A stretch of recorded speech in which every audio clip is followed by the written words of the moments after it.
Hi guys, this is my short video. So guys, I'm here at my new house guys. Ayan dito ako sa bahay.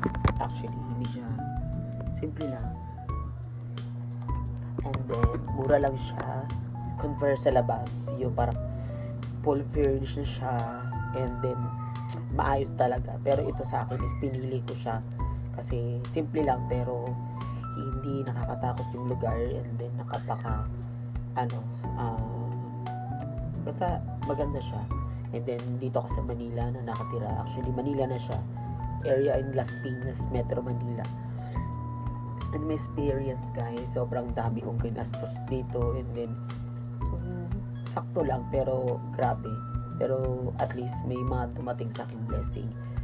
First day and second night, and then magka 2 weeks na ako dito. And sobra talaga akong saya naman. And then mag-isa, dahil ako'y mag-isa na lang din sa bahay. So, nakakatuwa din naman kasi yung ibang tao nakakaalam ng nangyayari sa aking life. And then may mga tao nag-share.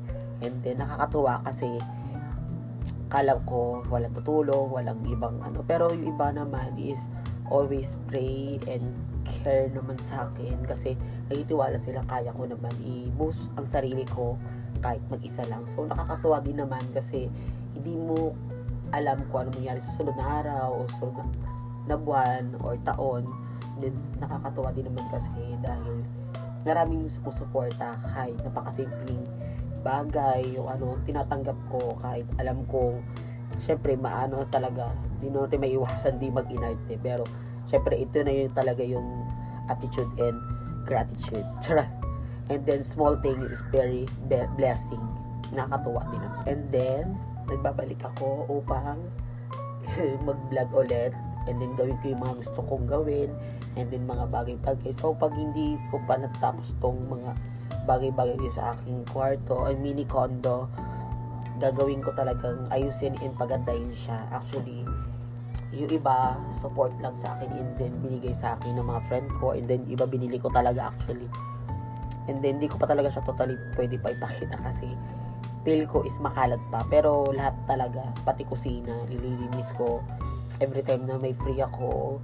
And then yung ibang gamit ko, actually ang dami ko talagang gamit na nawala, nasira, ang dami ko napundar, hindi ko na talaga alam kung nasa na. And then kasi kung gamit mo, talagang papalagan mo.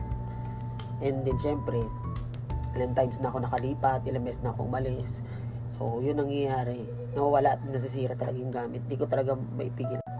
May mga part na nakaka-emotional, and then nakakaiyak, and then may mga takot na mga bagay na hindi mo in-expect na gano'ng mangyari.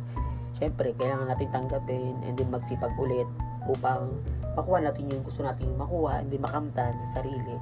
Kailangan natin magsipag, hindi natin kailangan iasa sa ibang tao. Pero nagtitiwala din naman ako, and then kay God na may tutulong pa rin naman sa akin if ever. Hindi naman natin masasabi kung hanggang kailan din yung aking trabaho, and then mga extra kong trabaho, and then magugustuhan ako ng mga tao, and may itindihan nila ako sa bawat struggles ko sa buhay. Syempre lahat ng time, days, o mga anong araw yan na kaya kong intindihan ako ng ibang tao. Pero sa akin, kung meron talaga nagmamahal, and then makaka-appreciate ng aking mga work, hindi mag-stay pa rin naman sa akin. So pagpapatuloy ko pa rin ang aking trabaho hanggat pagpatuloy ko pa rin ang trabaho. And then hindi naman araw-araw talaga is blessing tayo, pero tinatanggap ko sa sarili ko na everyday is blessing. Lagi tayong magpipray, lagi tayong tatanggap ng mali at alating ang maliit, tsaka yung mga bagay-bagay na alam natin na kahit hindi naman natin ginawa, accept na lang kasi wala man tayong kaya ipaglaban kasi alam mo ng mga tao. And then hindi natin masabi kung magugustuhan tayo ng mga, kasi diba, pagsubok na ito. And then huwag palagi tayong sobrang mabait kasi minsan yung iba inaabuso talaga sobrang bait mo nga, ending hindi mo alam kung totoo sa'yo, mga ganong bagay ba. Syempre sa akin marami akong natutunan.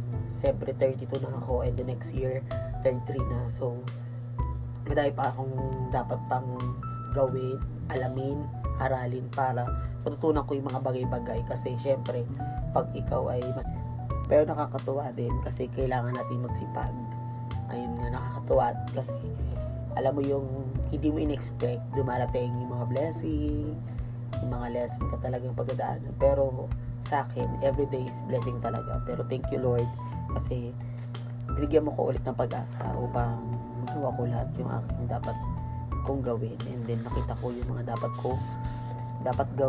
gawin, matutunan, yung talino at galing sa bawat araw, taon na gagawin ko. Lagyan ko lang lagi ng lakas, palakasin ko lang yung sarili ko, and then kayanin, and then tanggapin lahat ng mga salita ng ibang tao. So yun nga, nakakapagod din, pero kakayanin ko pa rin ipakita na kaya ko kahit ako lang mag-isa.